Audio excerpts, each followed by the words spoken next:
Hello வணக்கம், welcome to கண்ணானை கண்ணை channel. இன்றைக்கி நம்ம என்ன பார்க்க போகிறோன்னா 7 மாதங்கள் கம்ப்ளீட் ஆன குழந்தையிலேருந்து உண்ணக்கூடிய நல்ல ரவை பதத்தில் அவல் உப்புமா தான் எப்படி பண்ணலான்னு பார்க்க போகிறோம். இந்த பதத்தில் தான் குழந்தைக்கு கொடுக்கணும் கிடையாது. உங்கள் குழந்தைங்க மிக்சியில் அரைச்ச உணவு தான் சாப்பிடுவாங்கன்னா நீங்கள் அப்படி கூட செஞ்சு கொடுக்கலாம். ஆனால் இந்த பதத்தில் கொடுத்து பழக்கிறது நல்லது. அப்போ தான் அவங்க நல்லா மென்று சாப்பிட்டு பழகுவாங்க. இந்த உணவு காலை மற்றும் இரவு உணவாக உங்கள் குழந்தைக்கு செஞ்சு கொடுக்கலாம். வாரம் 2 முறை போதுமானது. இந்த உணவு பண்ணுறதுக்கு ஒரு 10 போல் ஃப்ரெஷ் பட்டாணி எடுத்துக்கிறேன்.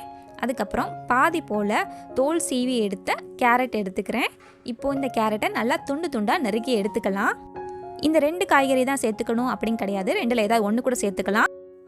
ஒரு குக்கரில் பட்டாணி அதுக்கப்புறம் நறுக்கி வச்சுருந்த கேரட் துண்டுகள் சேர்த்துட்டு ஒரு பிஞ்ச் அளவு சீரகம் சேர்த்துக்கலாம். இப்போது அரை கப்புக்கும் கம்மியான அளவு தண்ணீர் சேர்த்துக்கிறேன். இந்த காய்கறி கொஞ்சம் மூழ்கிற அளவு தண்ணீர் சேர்த்தா போதுமானது.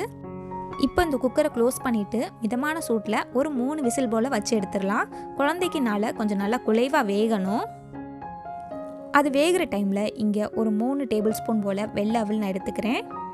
இதை தண்ணீர் விட்டு நல்லா ஒரு 2-3 தடவையாவது கழுவி எடுத்துக்கலாம். கழுவுனதுக்கு அப்புறமா தண்ணீர் சுத்தமாக வடிகட்டி எடுத்துடலாம். இப்போது கொஞ்சமாக இதில் சுடுதண்ணி சேர்த்துக்கலாம்.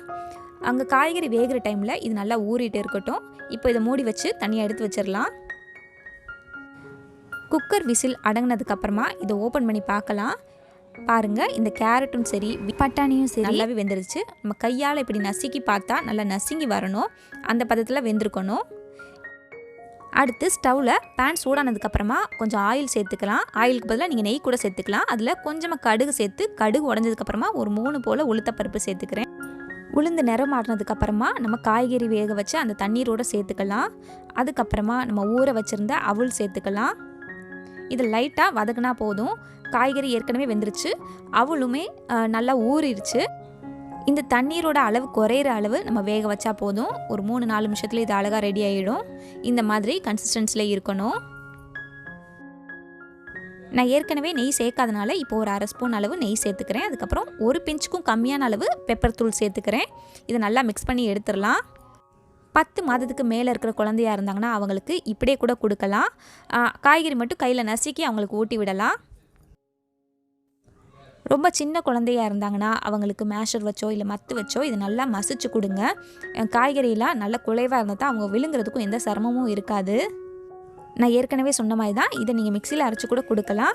ஆனால் மிக்சியில் அரைச்சி குழந்தைக்கு கொடுக்குறதா இருந்தாங்கன்னா அவங்க டைரெக்டாக விழுங்கியே பழகுவாங்க, மெண்டு பழக மாட்டாங்க. இதை மசிச்சு எடுக்கும்போது பார்த்திங்கன்னா சில சமயம் பட்டாணியோட தோல் சரியாக மசியாமல் இந்த மாதிரி இருக்கும். அதனால் குழந்தைக்கு நீங்கள் கொடுக்கும்போது ஸ்பூன் வச்சு கொடுக்காம கையில் ஊட்டி விடுங்க. அப்போ தான் இந்த மாதிரி தோல் இருந்துச்சுன்னா தனியாக எடுத்து வச்சிடலாம். நம்ம குழந்தைக்கான காலை அல்லது இரவு உணவு அருமையாக ரெடி ஆகிடுச்சுங்க. ரொம்ப சுவையாக இருக்கும் இந்த உணவு.